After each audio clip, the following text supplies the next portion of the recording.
একটা বিধর্মী ছেলে ফেরি দেওয়া কাপড় ফেরি দেওয়া তাইছে আইয়া একটা মেয়েরা জিগাইছে বোন কাপড় লাগেনি, মেয়েটা হয়েছে না লাগে না, জিগাইছে তোমার মা হয়েছে গড়ে না, বাবা হই গড়ে না।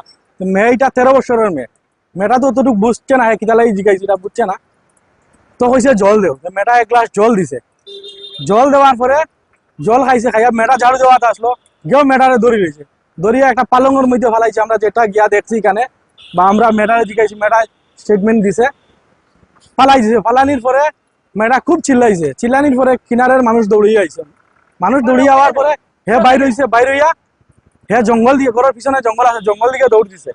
তখন তারে বেরিয়ে এখানের মানুষে ধরছে, ধরার একটু পরে আমরা জঙ্গলের সব আইছি, আইয়া মেটারে জিগাইছি, মেটা কইছে ছেলেরে জিগাইছি যে কেন এরকম করলো, কয় ভাই ভুল হয়ে গেছে, এরকম আর হইতো না, ওরকম কর।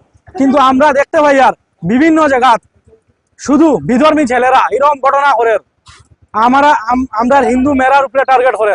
এটা আজকে নতুন ঘটনা না, এরকম আমাদের বরাকবেলিতে অনেক ঘটনা হয়েছে। এই ঘটনা লাগিয়া আমরা আসামের মুখ্যমন্ত্রী স্যারের দৃষ্টি আকর্ষণ করিয়ার, এবং আমরা দাবি জানাই যে কঠোর থেকে কঠোর শাস্তি হয়।